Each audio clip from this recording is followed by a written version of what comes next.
All right. Hi, guys. Welcome to the newest episode of the Religion Unplugged podcast. I'm Woohoo! Jillian Cheney, the senior culture editor here at Religion Unplugged, and I'm here with a fellow film critic, Joseph Holmes, who Hello. contributes frequently to Religion Unplugged and is a great resource for film. Oh, stop. Yeah. We're here to talk about all of the faith-based movies that have come out this year. Maybe not all of them. That would take quite a bit of time. But a great deal of them, because there have been a great deal. So again, so many films, where to start, but kind of, I think, the highest grossing one, which is, of course, The Sound of Freedom. That's kind of broken out of what would be considered a reasonable frame for a Christian box office hit and has kind of become an at-large box office hit. And Joseph, you were the one that wrote about it for Religion Unplugged. So kind of give us an overview of Sound of Freedom, a little bit about what it's about and kind of its impact on movies this year. Yeah, so it's really interesting because this year really has been sort of the year of the faith-based film in many ways, because and Sound of Freedom is like an important part of that, because we're used to having a world where like you maybe get one or two faith-based films a year from like one or two studios. You know, it was like starting with 2008, it was like the Kendrick brothers. And then you would have like the Kendrick brothers and maybe like a PureFlix film, like a God's Not Dead film. And then you had, the Irwin brothers, kind of come in and do some of theirs. And then with I Can Only Imagine. So it's like, so there's one or two, but now you have a situation where people like, the Irwin brothers with their Kingdom Storybook Company are coming out with like two movies a year. So this year they have Jesus Revolution and Ordinary Angels, which we'll talk about a little bit later. But then, of course, you have, and this leads to Sound of Freedom, Angel Studios entering the picture. So you've got like, the Kingdom Storybook Company, you've got Kendrick Brothers doing their next project. And then you got something like, Angel Studios, which not only is released, The Chosen theatrically, in their, so it accounts like as a sort of faith-based film that way, or like, His Only Son.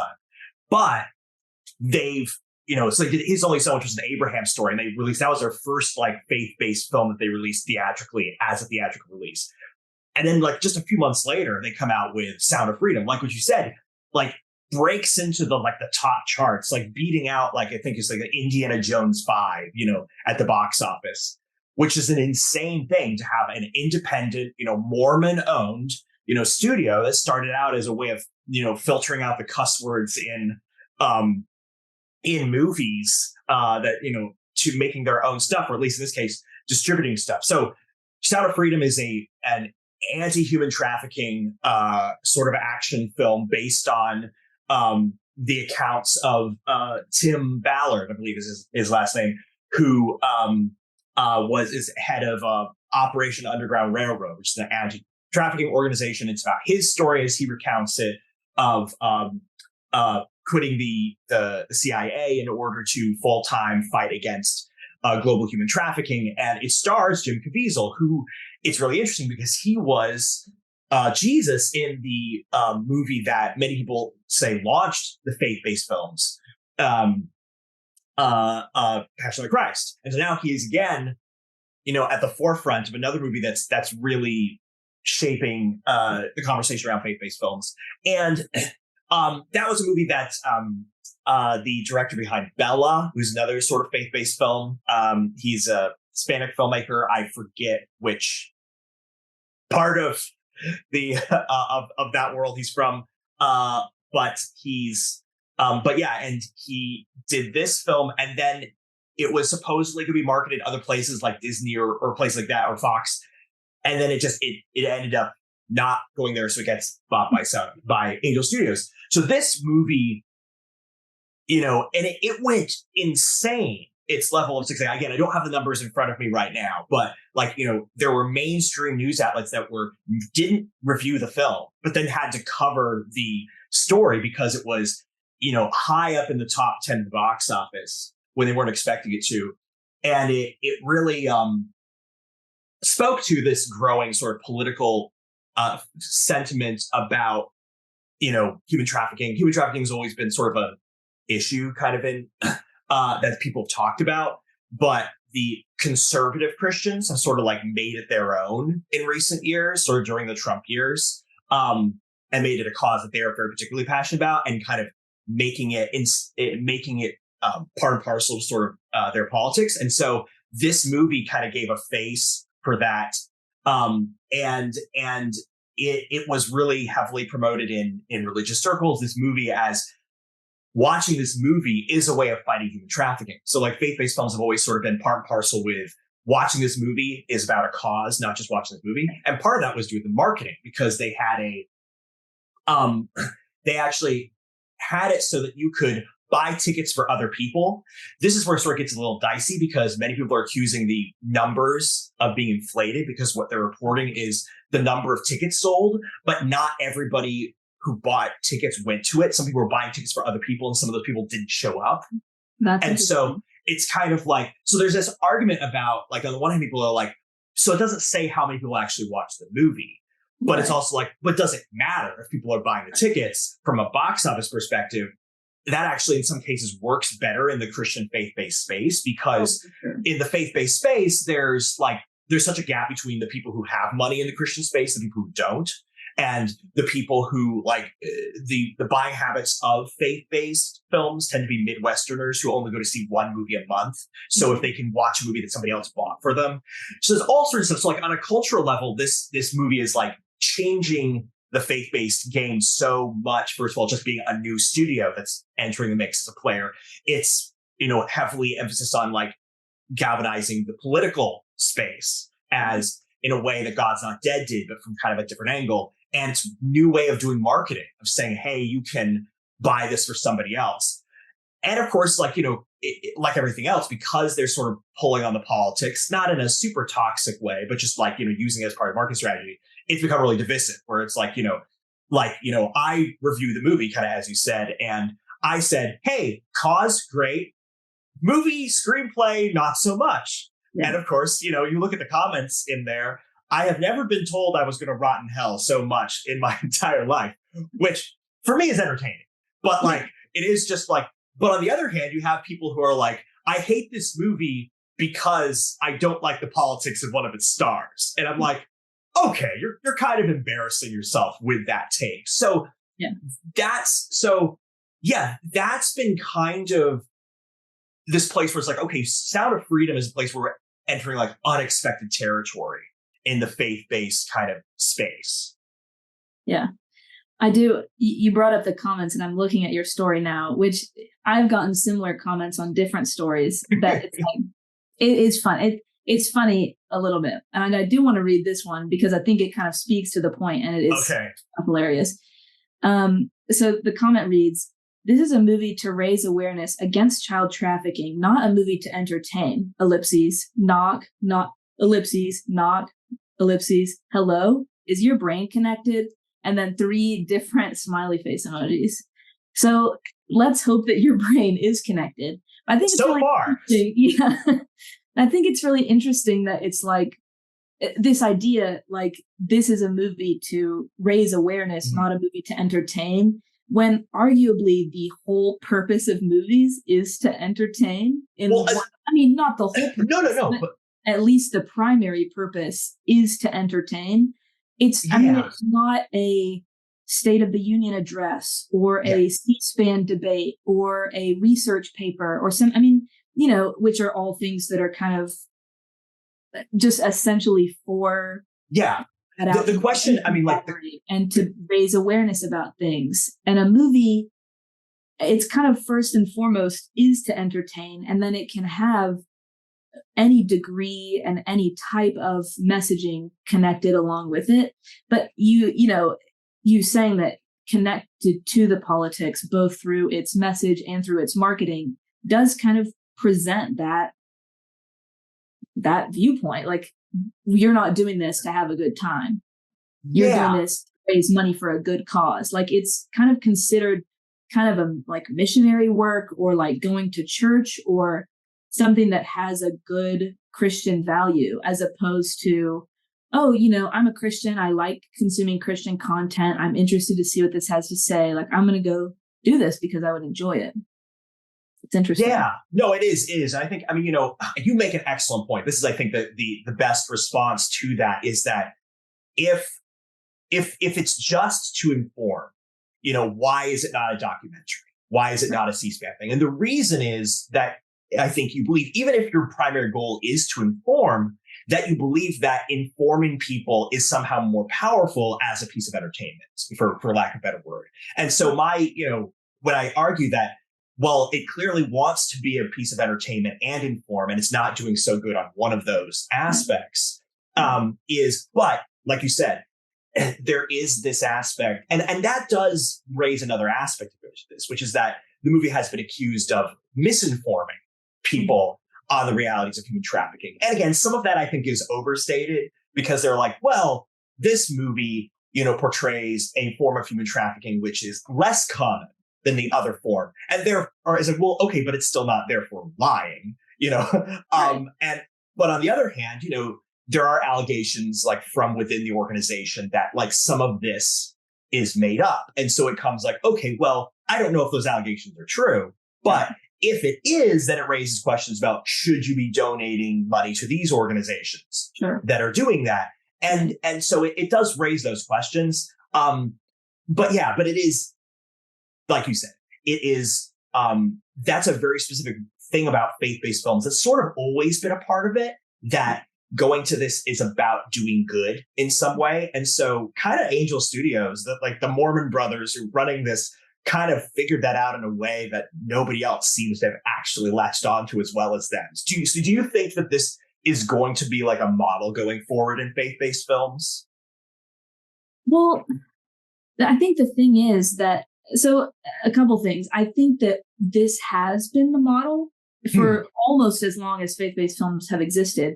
I mean, not like Passion of the Christ. I don't think that was the intention to do like that was just to make a good movie and to kind of portray a biblical epic. Just awesome. But when you look at things like God's Not Dead, kind of the classics like October Baby and Fireproof and Courageous, like all of the classics that came out, But I mean specifically the whole pay it forward model. Oh, sure. Oh, yeah, sure. And I think that is very possible as well. I mean, I think it kind of, again, it's similar to tithing in a way. Like it's not like not biblically or theologically, but it has the same idea behind it, as in you give this money and it goes to someone else to do good. Yeah. Which is kind of, I think, at least the American Christian interpretation of what tithing is and what tithing is for. Yeah. And I mean, you have kind of seen these, there are these kind of things with different faith-based films in the past where they'll encourage like churches to purchase tickets to all go to the theater together. I kind of think that it's similar to that, but maybe just like the next step word from that, because the idea that, I mean, churches do social things all the time. Of course. It's not like this is some kind of bizarre activity. No. But a church being encouraged to like buy tickets or to host a screening of a film. I know that the church that I grew up in, which had a congregation of like 1,000 or more, or seating for 1,000 or more, would host screenings of these movies that you would purchase a ticket to. And it would, so kind of doing that and encouraging people to buy tickets for other people is kind of the next step. Yes. It's kind of even like evangelicalizing, because you say, hey, do you want to go to this movie with me? Your ticket is paid for. You don't have to go. That is so like it's centralizing and turning into the actual business model of the actual company. Because you're right, the marketing teams around faith-based films have always sort of done this, where they've been like, hey, churches, like let's market this to churches and encourage them to get group sales tickets and things like that. And then you can even do what I just said on a more individual level, because then you, in the evangelical scenario that your pastor presents to you when they're selling you on going to see this movie with your church, they say, and go to your neighbor and tell them that our church is going to see this movie on this Saturday, and we can cover your ticket if you like. I know for a fact that that has happened and that has been used to kind of bring people into church spaces and all of that. So I think that that is kind of the next step. And I think it's probably likely to continue whether or not it's as direct as Sound of Freedom has done it, for sure. Yeah. I think the other thing that's really interesting kind of about this whole entertainment thing, and kind of which leads us on to some discussions of other movies, is that I think part of the reason that The Sound of Freedom has done so well is because it is a Christian action movie with, you know, like with suspense and violence and threats and all of that. And I think there are definitely some political connections to be made there, but that would take way too long to get into. And I focus on the movie aspect of it. And I think that, you know, people saying, oh, this is to do good, and, you know, we as Christians don't need to be entertained. People kind of prove themselves wrong when they claim those kind of things, because it's like, there are so many Christians out there who won't watch other thriller movies or who won't watch other movies because they're too violent, too secular, too vulgar, too, you know, they have sexual content in them that, you know, doesn't need to be there or anything like that. And so I think that Christians have been seeking for a very long time movies that are entertaining and that do, and kind of movies that you can feel good as a Christian about going to see, but that give you the same entertainment value that, say, seeing like Liam Neeson in Taken would to your layman or just somebody who watches secular movies. And because Christians do want to be entertained, and they don't just want to watch. I mean, that's why The Passion of the Christ is so good. I mean, it's extremely gory, like extremely violent, extremely like, I mean, it sparks extremely sensitive reactions, but that if it wasn't that way, it wouldn't be so good. So I think that, you know, Christians are seeking good entertainment. And I think a lot of them don't know what that is yet, or haven't been able to see that yet, or have lower standards because there isn't a lot of that out there. But I think Sound of Freedom, with a bigger budget, that is a Christian thriller, because you really don't see a lot of Christian thrillers. This is kind of something that we both have seen and talked about beyond like religious horror, which is also normally geared toward a secular audience. Like you mostly see Christian dramas, Christian romances, like basically just that genre. So things beyond that, Christian comedies, Christian thrillers, Christian action movies, they're very sparse. So I think Christians are kind of craving more of that they can put their money behind. Yeah, I mean, and that brings us sort of to other aspects of this year, because this year we've sort of seen a flowering of varieties of Christian films, which we haven't really seen before. Because you're correct, it's been, you know, the Kendrick brothers do Christian dramas, and so do the Aaron brothers, and you know, basically that's sort of been the model. You're right. I mean, and part of this is sort of a demographic reality, because the primary audience for Christian films is Christian moms, and you know, Christian moms tend to, you know, and you know, it's the audience that likes to watch Hallmark movies, and they don't tend to like to watch, you know, action movies, you know, movies with violence, movies with, you know, they tend not to watch horror movies. You know, again, it's like there's a sort of gender breakdown. Men tend to watch horror movies, and women tend to watch true crime, which is, you know, and when you get to, but of the women who do like to watch horror movies, they tend to be, you know, not wives or mothers. They tend to be single women. And so that kind of demographic breakdown seeps into the faith-based space, because like, oh, the tastes and preferences of this one demographic tends to be what all movies are based around. But you're right. Again, that's like 60% of the audience. There's still this like 40% that's like, oh, I want this other stuff. Mm-hmm. But, you know, I have to, you know, there's what was it? And there was some historian, a professor of mine, Dr. David Corbin at school, you to quote a lot, but he said that maybe it was David McCullough or something, who said that Americans want to feel good about doing well. Mm-hmm.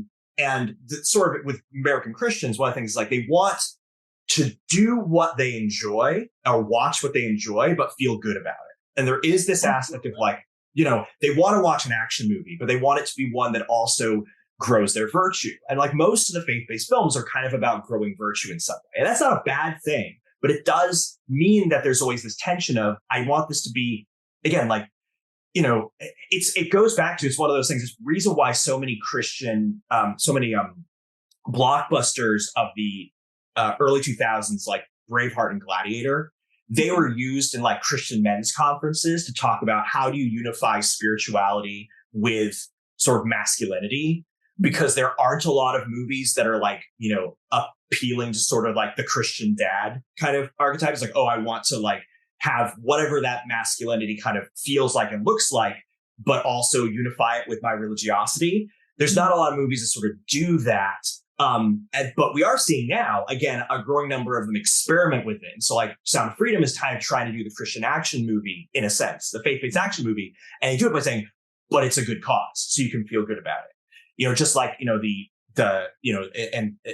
and then like seeing horror films, like with Nefarious is like, okay, it's scaring you, but it's scaring you for a good reason, which is it's resensitizing you to the reality of the demonic, as the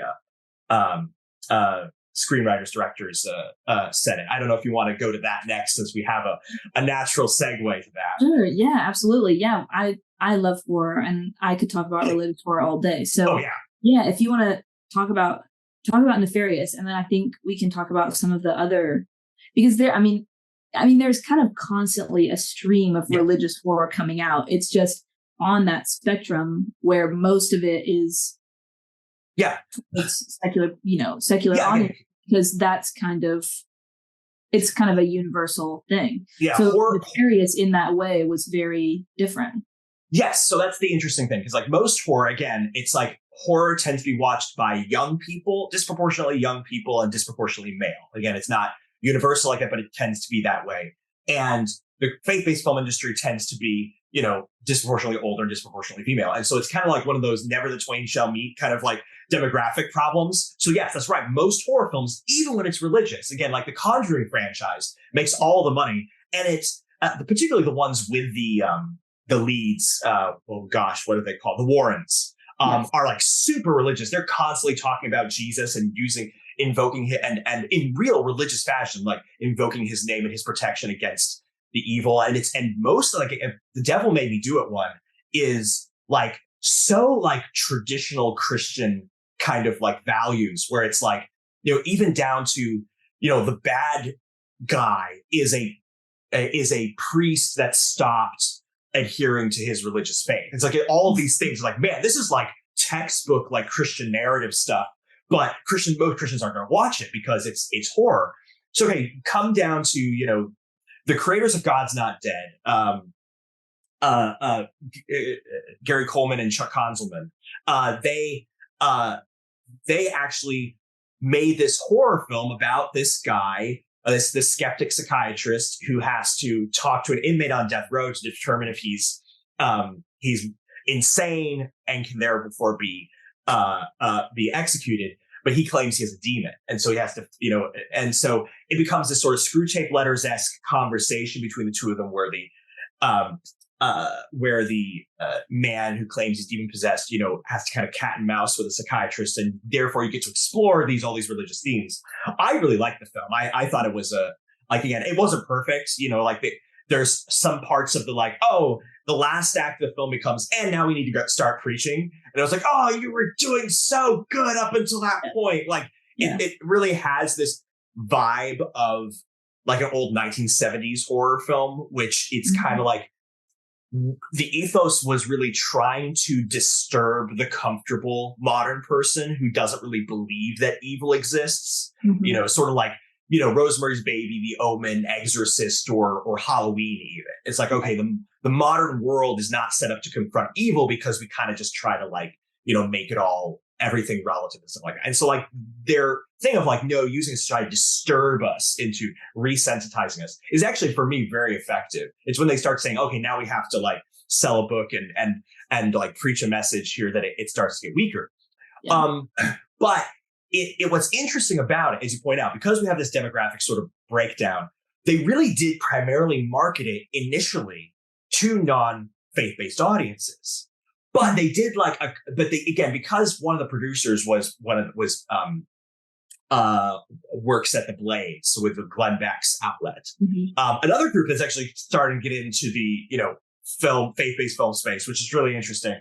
But because of that, it got passed around to some conservative, personalities. And so like Megan Basham early on, she works at the Daily Wire, she early on was kind of like, hey, this is actually really good. People should go see it. So like there were certain people early on who kind of knew, and like, so in the conservative political world, who kind of knew this is actually something you should watch. But for the most part, it was marketed to a secular audience, which meant a couple things were kind of funny and fascinating. One is there's a thread on, I think it's Reddit, which is a bunch of Redditors saying, hey, don't go to see this movie. It looks like it's going to be a horror film, but it's actually a Christian propaganda film. So you had a bunch of these horror fans who are coming in not expecting it to be as faith-based as it is.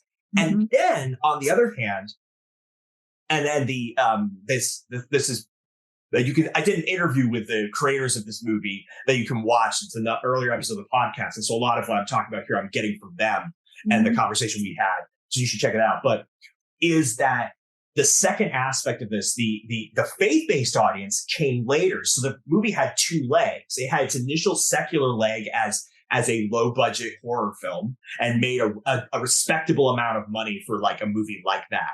And then its run got extended when faith-based audiences started seeing all of the news around it, and start saying, oh, well, this is actually maybe something that is good for me. Because again, the Christian thing is, watching evil desensitizes you to it. But this is actually repitching. It's like, no, we're resensitizing you to the reality of horror and stuff like that. And so they started being, oh, this is actually for us. So you actually had sort of two legs of the marketing campaign that happened. So that's something that I'm interested in. I don't know, is, again, just like faith-based films are sort of trying to redeem the action movie. Yeah. And and it seems like that may actually occur because of the gigantic success of Sound of Freedom. And then of course this year, Angel Studios is also coming out with like a dystopian sci-fi action movie, The Shift.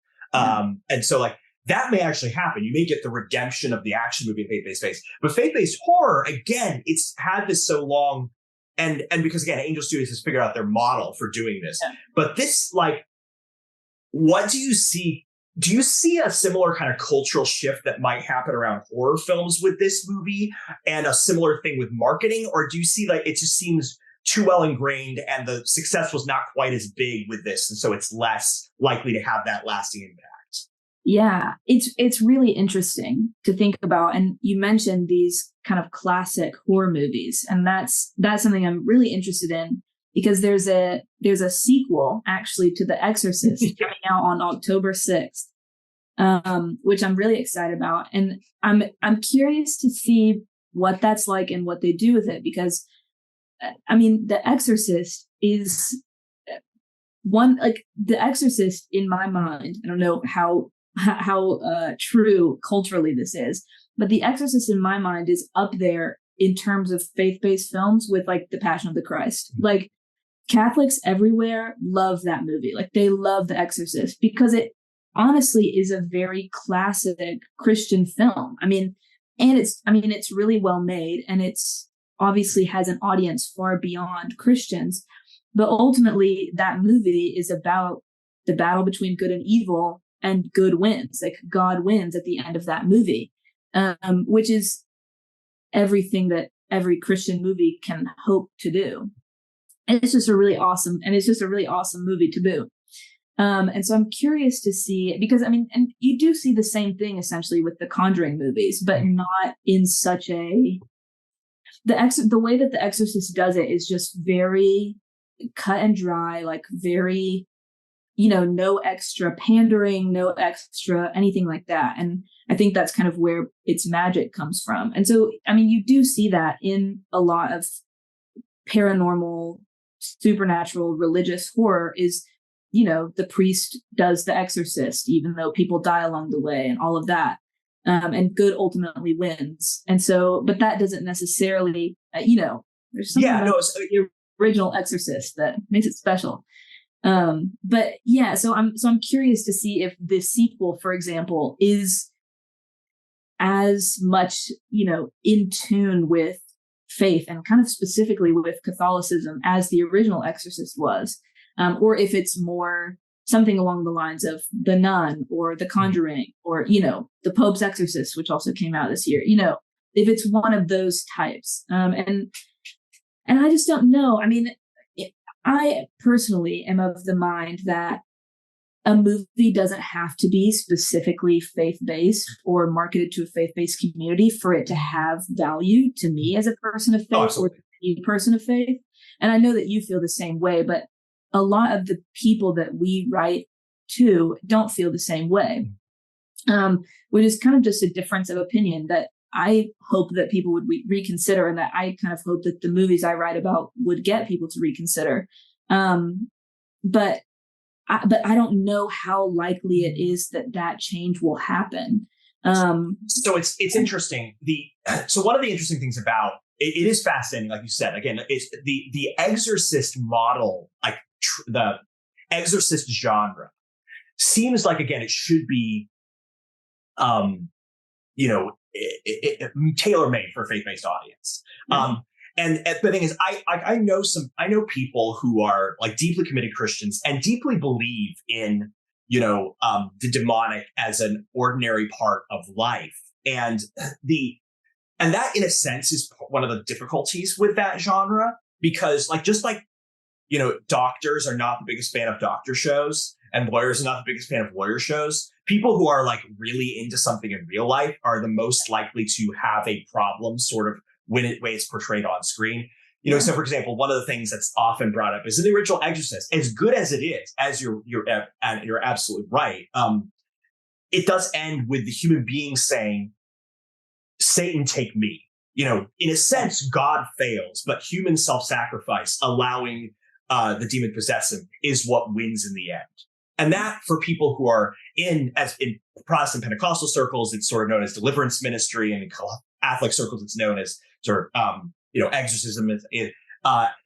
That's kind of like one of those big no-nos. So that's something you do not tell people, about what's about the way it is. Also, again, like I'm hopeful about Exorcist Believer also, but again, one of the things they talk about in the trailers is they basically say, all religions have a way of doing exorcism, and we're going to use them all in this thing. And so it's like, that's immediately going to cut out basically all, anybody in the Catholic world is not going to like it, or the Protestant sort of, deliverance ministries would be like, no, this is teaching, false religion. And so it does get as well. I wrote this, article a while back, like why are there no great Christian films? Where are the great Christian films? And there's different parts. And one of the things is that Hollywood is just so disconnected from the majority of people who actually have faith that they just don't know that they're randomly doing something that's going to get in the way of people actually responding to it or resonating with it. And so it's like one of like, will Nefarious be something that's like, oh, faith-based people can actually learn how to do this kind of material in a way that their audiences respond to? I don't know. Again, it's kind of a because I think Hollywood is probably not going to be able to do it just because they're that disconnected sociologically and demographically from the majority of the faithful. It would only take. I think it would take a very specific filmmaker with a very specific vision to pull that off. And I'm sure that there is a filmmaker out there who has the chops to do that. And I also think that Hollywood, for all of its flaws, and studio execs for all their flaws, I think that a project like that can be greenlit somewhere. It's just a matter of, does it happen? Yeah. And to your point, to your point about The Exorcist, one of the things that made Exorcist so magical was how they spent so much time grounding it in reality.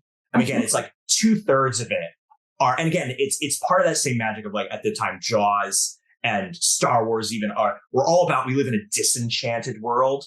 And I mean, even the priests are like, this isn't real, And then it's like, it slowly comes about. And I think for all its flaws, and it does have them, Nefarious does actually a better job of capturing that than like the Pope's Exorcist did this year, or like even the Conjuring movies do, because they don't, it's kind of like a Marvel movie. You're bought into the idea of the demons existing. Whereas Nefarious and The Exorcist kind of ride that line of like, most of us don't live in a world where it's actually real, and kind of helping us enter that space.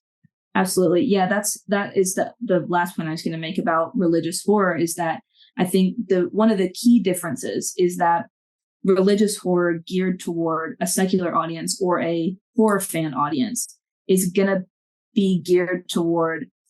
include things like jump scares and, viscera and ghost sightings and demon sightings and creaks in the night and dark rooms and thumping doors and mysterious noises, like all of the things that, kind of the classics of the horror genre. Like if you make a list of like stereotypical things that make a movie scary, that is what a movie that's geared toward a secular horror audience is going to have.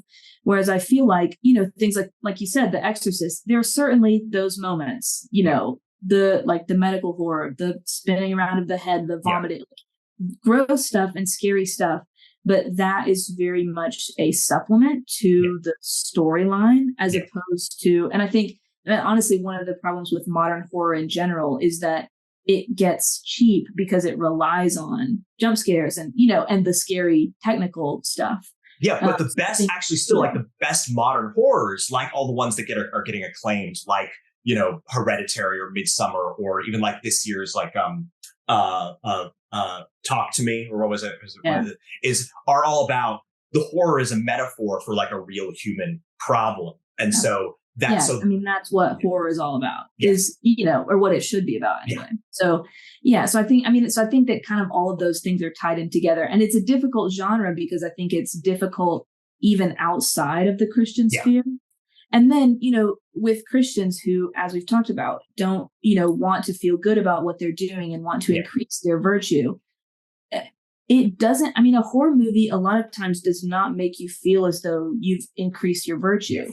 Yeah. And even with the ones that are connected to metaphor for a human issue, that I think a lot of times with me have made me think about my place in the world and who I'm supposed to be and my relationship. Like those things those movies do that for me. But a lot of Christians don't even want to do that. And so that's just meant to scare is like so far from anything that a Christian wants. So it's I think very difficult to break into. No, it's absolutely true. One of the things that people who do like horror films, the two things they tend to say they like about it, not the only things, but like, they tend to say that they like, first of all, it makes them feel tougher because like, oh, I've been scared by something and I can handle something scary, and then I'm tougher. Or it makes me feel closer to other people that I'm sharing the experience with, so we're bonding, something like that.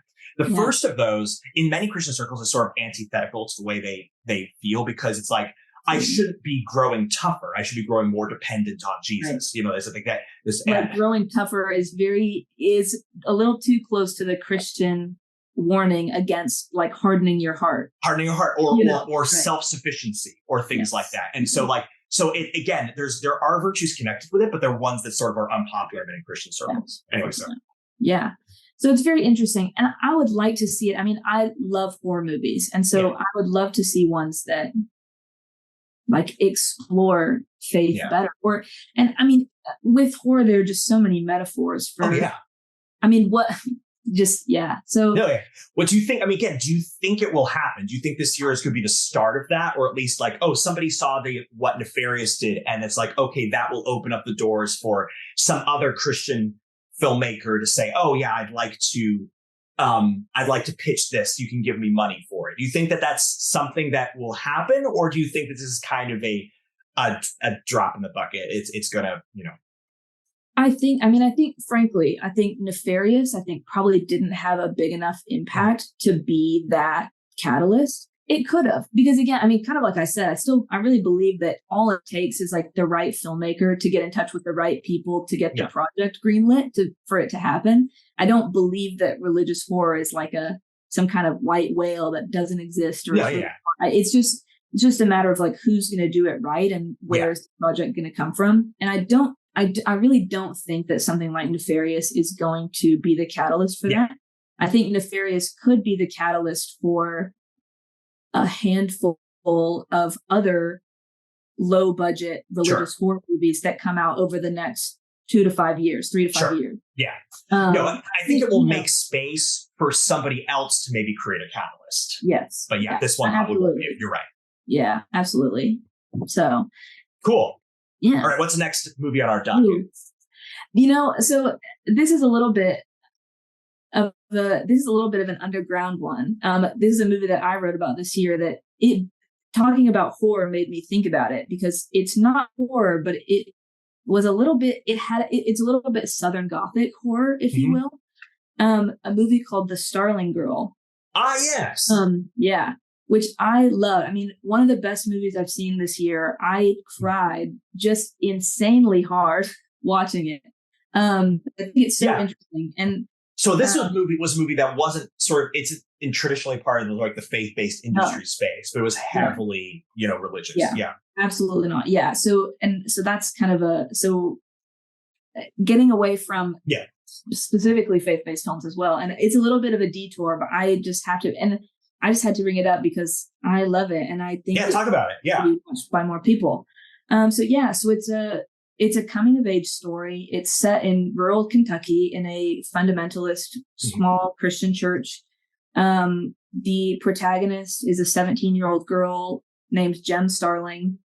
She's like a dancer. She is kind of the leader of her church's dance troupe. And the whole movie is set up around the pastor's son, who's in his mid to late 20s, married, comes back from a mission trip and kind of reintegrates himself into the church world and starts a relationship with, again, 17-year-old Jem Starling.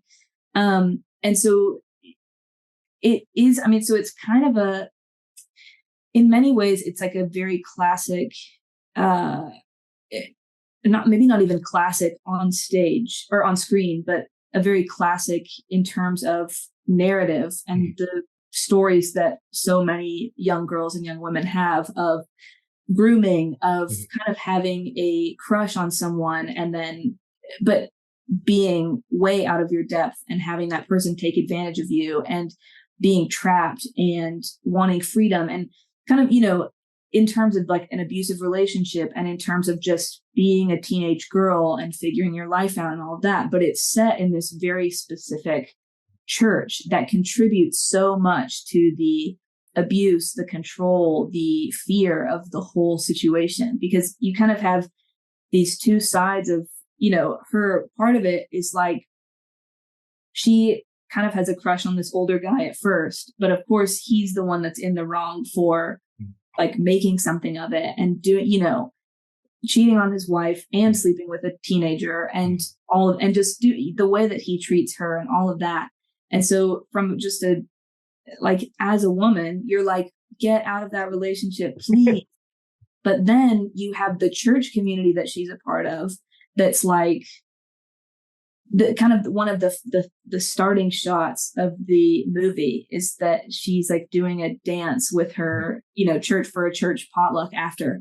And the pastor's wife comes up to her and it's like, Jem, we can see the lining of your bra through your shirt and that is immodest and you need to change. And like, so you have this church that's like so inundating her with purity culture, with thinking she's the problem. And later, spoilers, when it does get found out, she's the one that's in trouble, not the son. Yeah. So kind of both sides are wrong. And you just feel like so deeply for this girl who's in the situation. And it kind of is a horror movie in the way that you're just like on the edge of your seat, like she's trapped and you're like, get out. Like she might as well be in a haunted house.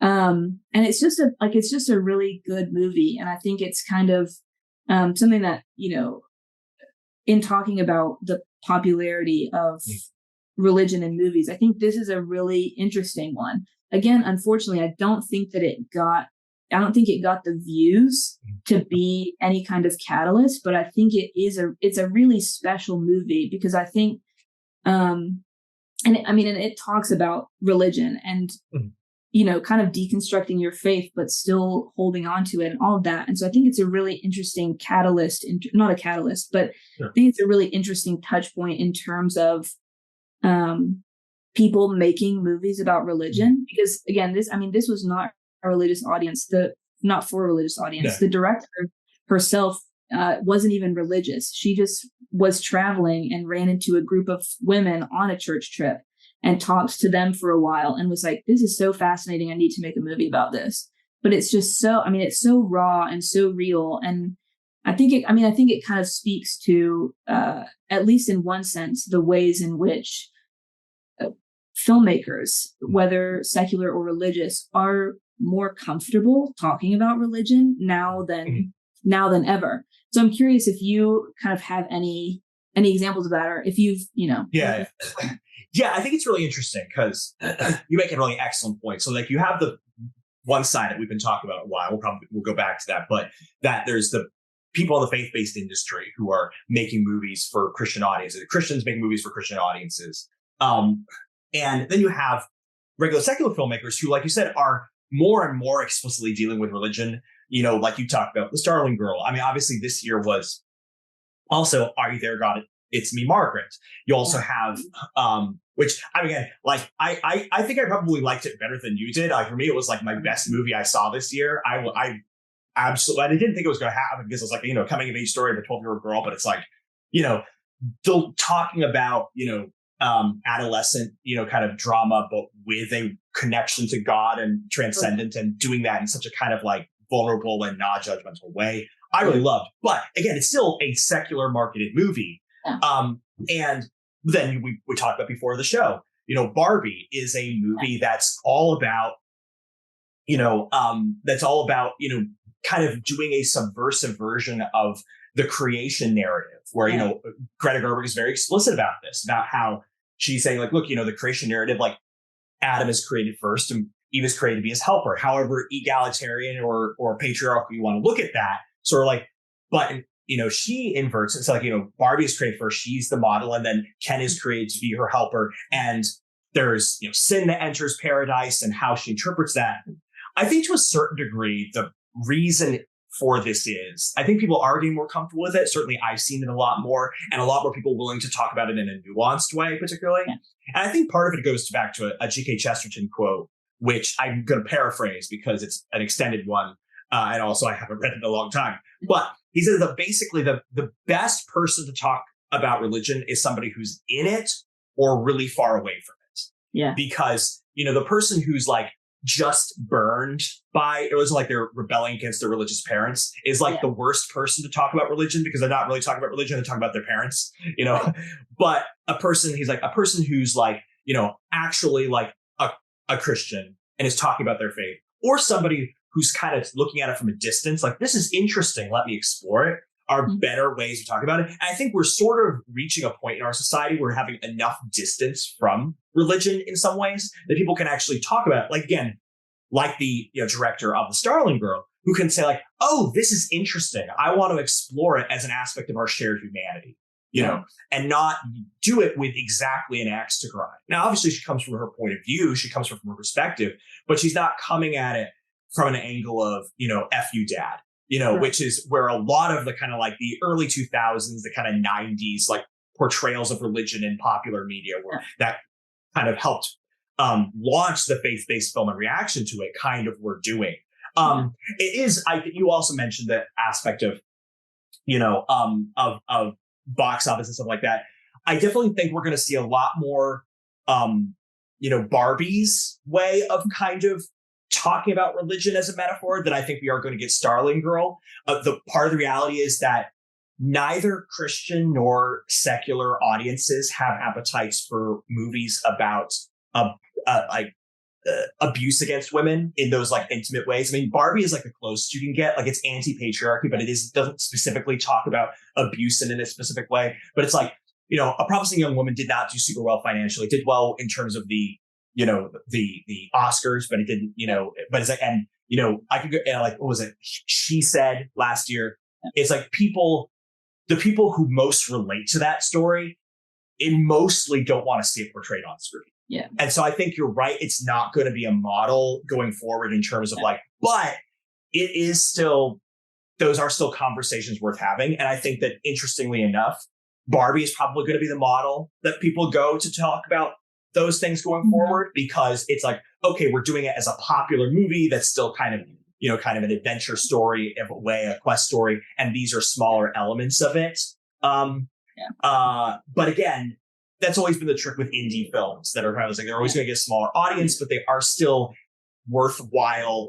telling worthwhile stories. Yeah, absolutely. Yeah, I totally agree. And with anything, whether it's a faith-based movie or a like more secular movie, when it's a little bit off the beaten path, it's just simply not going to get as many. I mean, you had like Barbie, I thought was a pretty relatively tame movie in terms of what people everywhere say about feminism on both sides of the issue.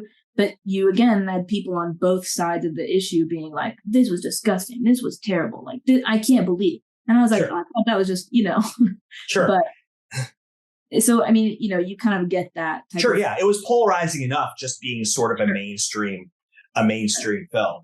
Right.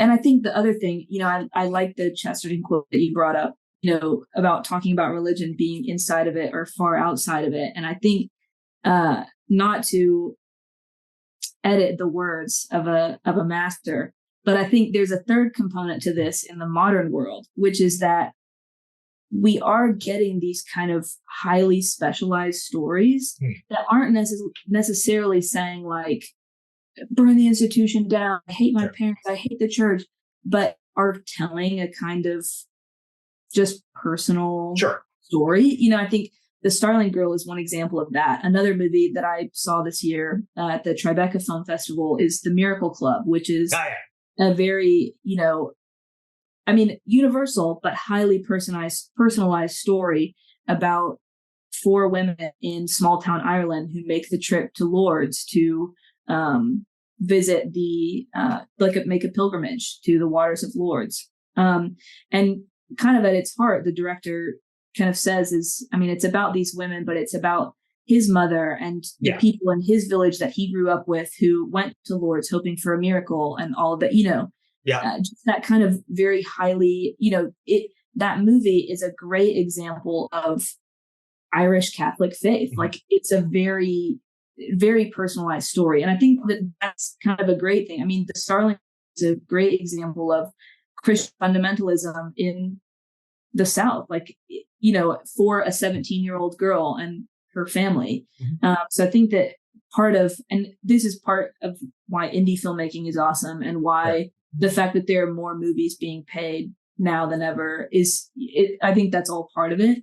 That you do get to have these individualized stories that may not necessarily be the blockbusters of. But it have to be because they cost less to make.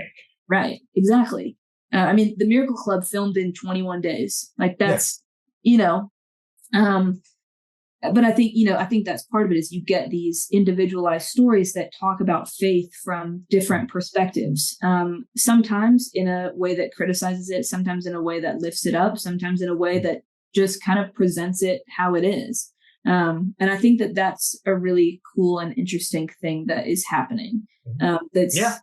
Faith-based films are kind of everywhere. I mean, even the Adam Sandler Netflix movie, You're So Not Invited to My Bat Mitzvah, that's been a huge hit, but Adam Sandler movie on Netflix, It's kind of funny. I mean, Adam Sandler is this weird cat because he's this extremely mainstream, even to the chagrin of many people who love movies, because he oftentimes it feels like he caters to the lowest common denominator. But he is also one of the few comedians in Hollywood who's Jewish and takes time to celebrate his Jewish faith and present it to the world in the way that Christians are trying to do with theirs.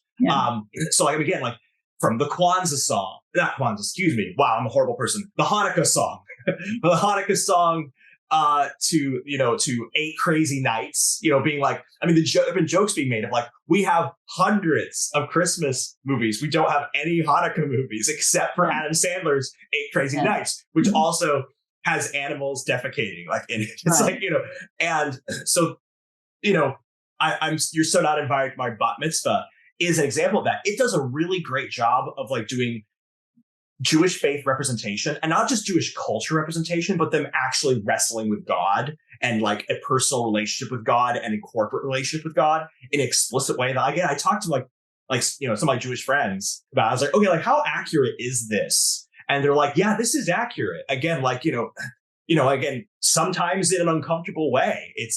But also it's got some of the lowest common denominator of humor like in it, and again with Adam Sandler movies, extremely unlikable protagonist, just cringe inducing, like, oh, why am I sitting here with this person?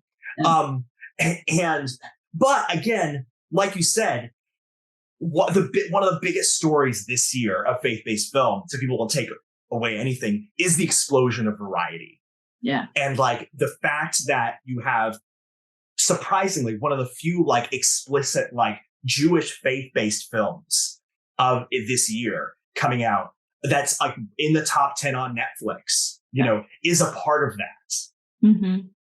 Yeah, it's really interesting. And I mean, yeah, I think the explosion of variety, and maybe it's just because we're in this year right now, but to me, that variety feels wider, both in terms of content, production value, reach, like surprising hit, like it feels more intense than it has. Oh, absolutely. Like last year. And of course, I think a lot of that rebound from COVID and all of that, sure. But I think rebound from COVID as well is helping to cause this explosion of variety. And I think it's really awesome and really encouraging and exciting that a lot of these projects are these not necessarily faith-based in terms of the genre, but movies that grapple with faith in a variety of different ways. I think it's kind of speaking to younger generations' willingness to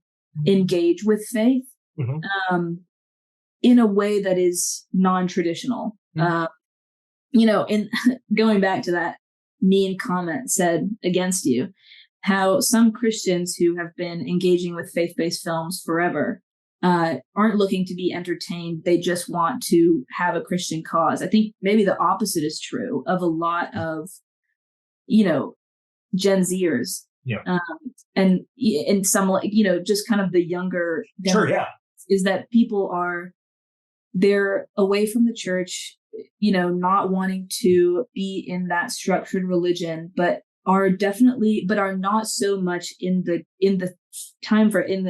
frame of mind that, kind of like you mentioned, early 2000s and 90s, like, F you dad, I hate God, I don't want to go, it's, there's a rise in just spirituality and different practices of religion and different things like that. And so I think these movies kind of speak to younger generation's willingness to engage with that in a messy way. Well, that's that means for them and for the movies and for churches. That's the interesting thing. People talk about the rise of nuns, and by nuns it's NONE, which and people look at, it's a rise in atheism and secularism. It's like, well, not technically.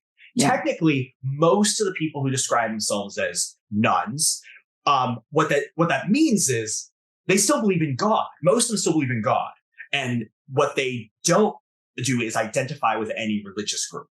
Mm-hmm. And so that's, a really fascinating change. What is it going to look like and now most of that is coming from mainline denominations. Evangelicals have held steady over the past several decades, and since even like grew slightly. But for mainline denominations and Catholics, that they're pulling from that, and they're just not identifying with any religious group. And that's going to be interesting going forward, because you're going to have more. It looks like probably what's going to happen there is you're just going to have a lot more mainstream films, because these nuns are going to be coming in, people who are going to be like, I want to explore religious faith outside of any sort of structure. So it's going to be like, again, like we talked, like last year, there's like, Black Panther 2 was like an extremely religious film. Yes. That basically said, even like Avatar. Avatar, extremely religious. Like Avatar is like, it's earth worship, but it's deeply religious. And then you have Wakanda Forever, which explicitly says that you need religion in order to grieve properly. Like there's no other way to interpret that movie, but it's outside of the traditional religious structures. So you're gonna have a lot more secular movies.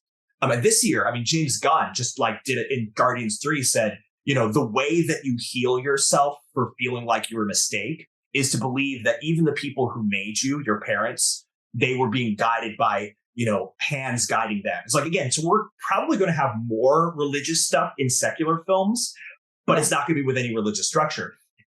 On the other hand, what I think is interesting is that I think that, faith-based industry films, or Christian industry films, as I call them in my Unexpected Journal article, I think you're getting more of them, and they're getting better at making them. They kind of the quality of them has gotten to instead of there's a couple of solid ones, but then everything else is just kind of low, direct to video. Right. Most of them are now getting to be kind of basic TV movie quality, and so you kind of leveled the playing field with Netflix originals, Prime originals, that kind of thing. There's they're a dime a dozen, and so but what's going to happen? The thing is that audience is still kind of aging out. So one of the things is that I can only imagine made $84 million, and Jesus Revolution made $54 million. And it's partly because, again, the audience that goes to this is aging out. One of the biggest indicators of this is that, it's so funny because is that Ordinary Angels and Exorcist Believer were supposed to come out the same day, October 13th. Mm. Both of them exited that date because the Taylor Swift Eras Tour movie were coming out. And so what you're seeing again is the married mom Christian audience is nowhere able to compete with the young single female audience. Right. And so, it's so they're getting better at making them. And so they're making more money. More people are making more money, but it's a demographic that's essentially dying off, and they're not replacing it with younger people in the same way. So in a sense, I'm wondering, I think the future of faith-based industry films, in a sense, is bright, but it's going to be because they're doing better at capturing their market, but it's a market that's shrinking. Right. Yeah. So I have a couple kind of questions to kind of tie all of this together, and a couple more things to talk about. So are we going to talk about Jesus Revolution? Yeah, we can talk about Jesus Revolution. We should probably do that at least. Sure. That. Yeah, but go ahead. Yeah. So this kind of Jesus Revolution is kind of along the lines of what I want to talk about. Sure, yeah. So something that I have noticed in the faith-based films this past year is that you also have a crossover of actors. Yes. Whereas there used to be actors that were just for faith-based films. And that, to be frank, was one of the reasons why so many of them were so bad. It's just because the actors were not Kevin Sorbo, Kirk Cameron, or David Ayer White, all that kind of stuff. Yeah. And some of the, and honestly, the one example in my mind of an exception to that rule is Nick Cage in the 2014 Left Behind. Because he was doing everything. Yeah. Right. And it's when stuff like that happens, you're whoa, Nick Cage. And which, to be fair, that movie is not it does not have an overwhelming amount of religious content, but it's still quite, based weird. on. Yeah. Right.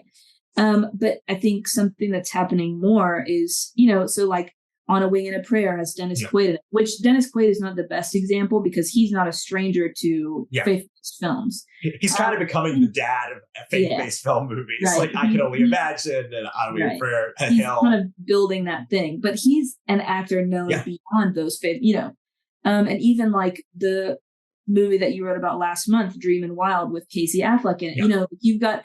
And even things going back to last year, maybe the year before, Jessica Chastain winning an Oscar for playing Tammy Faye Baker, and just there. Yeah, AJ Kappa in I Still Believe. Yes, there's very much a crossover of well-known actors to just Hollywood that are participating, that are taking roles in faith-based films. And so I'm curious kind of what you think about that. And then I think the segue to Jesus Revolution is the fact that Jonathan Rumi, who plays Jesus in The Chosen, is, beyond, probably, I think, the one Christian actor celebrity since Kirk Cameron, which was a long time ago. Yeah. So I'm curious kind of what you make of this kind of blending, if we can call it that, of Hollywood actors playing roles in more faith-based films, kind of the rise of this, and kind of the rise of a maybe a new Christian celebrity, and what that means for the stuff that you mentioned about making movies for a dwindling, Yeah. audience, if we have this like new Christian celebrity. Yeah. Oh, so that's an excellent question, and sort of like, trend, like, trend question. I think that the simple answer is that actors, want to be in material that they want to be in, that pays them well, and that, is not going to ostracize them in the communities they want to be a part of.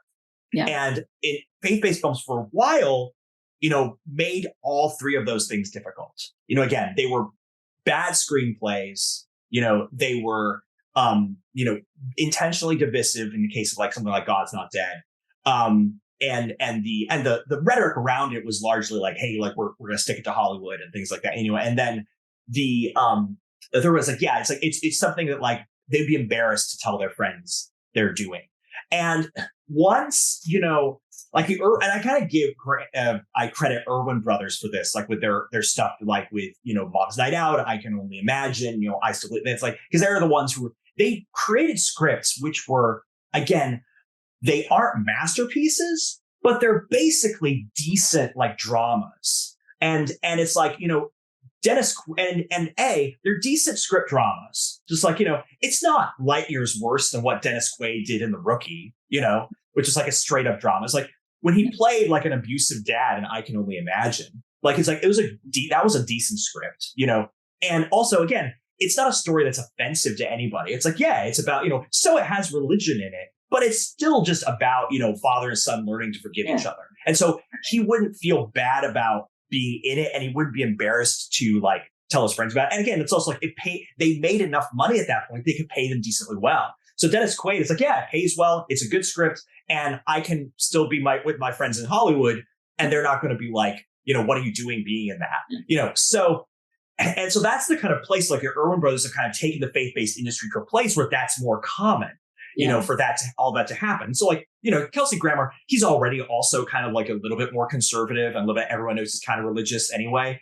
And so he's like, sure, Kelsey Grammer, why not? Why wouldn't he be in a Jesus Revolution movie? That's an interesting, historical drama that also, is just telling people they should be more loving and accepting. I mean, like the messages, so like the messages are like less divisive in many of them now than they used to be. So, because then what's interesting, you're right. There's also, so we're bringing more celebrities in, but also you're bringing more like Christian born celebrities. So like, you have Dallas Jenkins, which who is, created The Chosen, and of course turned Jonathan Brumi into this overnight sensation because he, people loved him as Jesus. And of course he made the great business decision, by the way, it's sort of a joke, I'm not saying he's insincere, but to become a Christian. Like, because like, there's like, oh, this is somebody who actually does share my faith, and is like, he's able to like be a representative as he is a true believer Christian, which then makes people say, okay, yeah, then he's able to cross over into a kind of mainstreamish film, which is Jesus Revolution. So yeah, you're seeing a lot more of that crossover because Christians are just making more projects that more sides just want to be and comfortable being a part of. Jesus Revolution, again, it's an interesting beast because, again, it's a faith-based film, but it's also just kind of an ordinary historical drama that, and it's a nostalgia play, about that time period. Again, that was probably like, again, like, what I got in trouble with when talking about that movie was I was kind of like, it does kind of look back at that time and the Jesus movement revival with rose-colored glasses a little bit, kind of like minimizing some of the awfulness of some of the people involved, and both Chuck Smith and Lonnie Frisbee, and then also kind of saying that it brought a whole bunch of new people to Christ, even though the rates of church attendance really didn't change all that much. But again, that's part of this whole kick about like making nostalgia movies, which is like a very mainstream kind of thing that's going on. I think as the faith-based audience ages out, we're going to see more nostalgia kind of movies. In fact, what's his face? Kevin Downs, who's been like part of faith-based films for like almost as soon as they existed. He told me in an interview, which will be up soon, that that basically what the audience has decided is what they want is like true stories. Like there's true stories of what they're looking for. That's what, or at what all of them are. And so we're just getting a lot of true stories based on kind of historical things that, 60 plus people remember. And probably nostalgic. So I think that like Jesus Revolution is going to be a big part of that. Now, again, I have to remind people, Jesus Revolution came in third at the box office behind, Ant-Man and the Wasp: Quantumania and Cocaine Bear. So, it's like the 18 to 34 male demographic still, killed the, Jesus Revolution movie. Not, but it's, but I think for that market, that's what gets them enthusiastic. Mm-hmm. Yeah. And I mean, across the board, biopics are a huge thing. I mean, and this isn't a biopic specifically, but it is that, based on a true story. I mean, if you think about Will Smith winning Best Actor for King Richard, and again, Jessica Chastain, Tammy Faye, then it's just popular. And even beyond that, and not faith-based, like Gary Oldman for playing Winston Churchill. Yeah. It's both, I think, critically and in box office numbers. Oppenheimer this year. Yes. Probably going to make $1 billion. Now, of course, that's also Chris Nolan and the whole Barbenheimer thing. But yes, but still, yeah. There's no denying that biopics and otherwise based on a true story is just kind of what's in right now. Yeah. I think it's getting to the place as well where it's like, well, we've done the main ones, like we've done Winston Churchill, we did Dick Cheney, we've done, we've done Freddie Mercury, who else we got? Done Elton John, yeah, who's next? And so you're getting into these kind of niche, these niche rabbit holes, which I think the Jesus Revolution is kind of one of, because it's kind of a subculture of the 60s and 70s, which is cool. And I personally, I don't know how I've decided I don't know if I've decided how I feel about based on a true story movies. Sometimes I like them. They're not always my thing. So I wrote a controversial piece for Religion Unplugged on this topic, and we won't go super into it. But like one of the challenges of based on true stories is, what do you change to make it more entertaining that doesn't undermine the themes of the story you're trying to tell? And that's always a difficult thing. And what is the central theme? Because with Jesus Revolution, it seemed to me that the problem that they're setting up is, people turning away from the faith and, cultural division. And it's like, you're kind of implying that the Jesus movement changed that, and therefore we should model ourselves after that today. And it's like, but if that central thing is not true, are you lying to your audience? And I say yes. And a lot of people in the faith-based community have told me very strongly that for them it's no. So, that's an interesting conversation. Yeah. Because I think, and kind of the point you make, going back to what we talked about earlier, is that the Jesus Revolution does ultimately fall into, I guess we can call it a trap, because you and I both kind of think that way, of evangelicalizing as the main point, or feeling good about yourself as the main point, rather than just diving into this really interesting time period and what it was like. Yeah.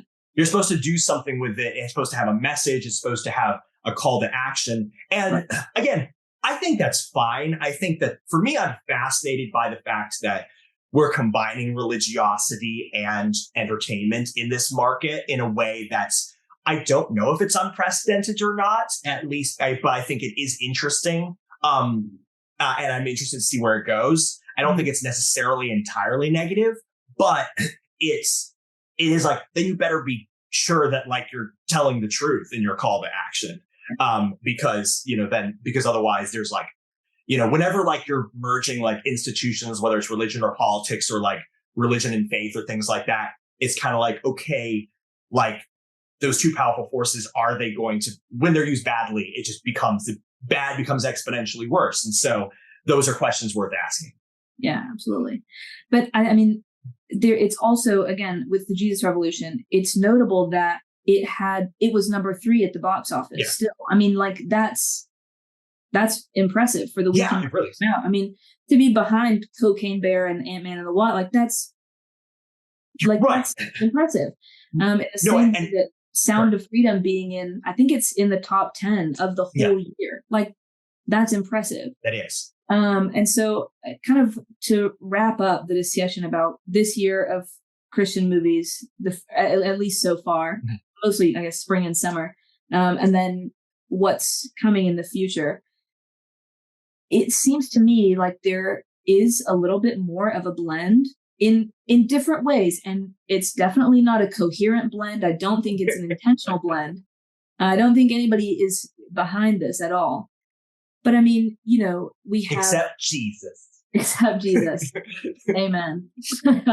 But we have kind of a new Christian celebrity. We have celebrities who are more willing to participate in movies that explicitly discuss faith in, if not, churchy ways, many positive ways.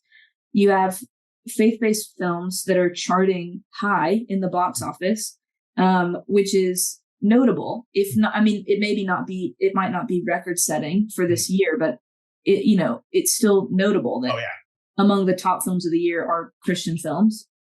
You also have indie films, drama films, Oscar-worthy films that contain an element of faith, a creation narrative, a reference to another scriptural text. You have all of these different things, and so I'm curious to hear your take about, like, is this blend going to continue in any real way to the point where, let's say, like the Erwin brothers would work with another mainstream, like, Hollywood director, like, would work with Christopher Nolan or David Fincher, somebody who's making movies, and are Christian audiences going to are going to start seeing a broader variety of faith-based films that, I guess, both within the studios that produce the movies that they have gone to see and beyond that. And kind of what does that look like? And is that blend going to continue, or is it just kind of going to be a separate but sort of maybe equal type of, movies, that faith-based films and movies that have religion in them kind of going on side by side doing their own little thing? Well, I don't have enough melanin in my skin to use the term separate but equal in an unironic fashion. But I think that it's going to be more chaotic. I think there's still too much identity wrapped up in the faith-based industry. Like, we're not Hollywood. We're doing what Hollywood won't do. We're, I think there's too much identity there that I think that, I mean, we're already seeing like some crossover, like, for example, Kelly Ferman Craig, who directed and wrote, Are You There, God? It's Me, Margaret. She wrote the first draft of Ordinary Angels, which is coming out. So I think we're going to see. Here's what secular audiences have more appetite to talk about faith in secular movies, and faith-based people are getting better at doing the best of what Hollywood does, making high quality films. So you're definitely going to see them start to resemble each other a lot more in certain ways. So you're definitely going to see that. And you're definitely then going to see more crossover. I think it's going to take a lot longer for the creative talent behind that to, I think that, like, again, Christians are going to be kind of like, okay, if a secular guy is going to direct one of our movies, we kind of want him to be Christian. Like, we want, like, Dennis Quaid, in order, like, he's always having to talk about his how faith is important to him, even in order to, do it. Same with Kelsey Grammer. So there still is this kind of like, you're one of us to participate in the faith-based films. So even in the actors, but still, like, there's more room for the actors. If it's an actual creative behind it, they're really going to have to be like, I am, like, so pro Jesus. And to be a certain degree, it's kind of like, well, of course that would be. It's kind of like, if you talk about like the black film industry, it's like the person you would want them to actually be black and part of black culture. That would be the expectation. And so I think my Christianity as a part of my identity in the creative side of faith-based films, I think will always be there. I don't think that you can have a faith-based film industry like without that, but there definitely needs to be more crossover, particularly at other places of the spectrum. But I think they will start to resemble each other a lot more. But I think also there's definitely going to be that, like, but the Hollywood is definitely going to for the most part, be leaning deconstructive. Again, it's going to be following the journey of Gen Z, which is that I'm not really fond of organized religion. I'm going to deconstruct and figure it out and kind of create my own thing that I'm happy with. And I think that faith-based films are always going to be like, we're affirming the traditional understanding of these things for the most part. And I think that that's going to be the difference you're going to see is that, but that's the thing is, as the faith-based film industry becomes bigger, there's going to be more people in Hollywood who are going to be willing to say, I actually fall more in that camp, and I'm going to make films under this banner as a proud Christian. Yeah. And there's going to be more people who are in the faith-based film industry that when they deconstruct, they're going to become part of Hollywood. I think that's what we're going to end up seeing. Yeah. Yeah. I agree with you on that. I think, you've mentioned Adam Sandler being a very proud Jew in his life and in his work. And I think that's awesome. And I think part of the reason why so many Christians have not been that or not done that is because there is a lot of criticism about Christianity from America. I mean, from everywhere, but about their beliefs about queer people and their practices in, tithing and evangelicalizing and politics and all of that. I mean, some valid, some that are maybe they run the range of valid to invalid, like anything else. Yeah. Oh, for sure. But so you do kind of get that social ostracism. You become socially ostracized if you become the Bible thumping Christian in Hollywood, meaning that the only place you have to go is the faith-based film industry. And I think that deconstruction that is happening in the world at large is kind of helping be against that, because you have people who can make a movie about faith, who can be like, yeah, faith has impacted my life in these ways. I don't know that I would consider myself, but kind of still it means something to them. And I guess my hope, which is, I said this earlier, but, being a film critic and writing about these movies across the scale is that audiences would do the same thing that some actors are doing, that some creatives are doing, not necessarily deconstructing their faith, because I don't think it requires that you go that far or question or change your beliefs. But I think my hope is that audiences would also start kind of broadening their horizons, being like, well, there's an element in this that I think is really interesting, and I think that could speak to my life, because there are people that kind of, like you said,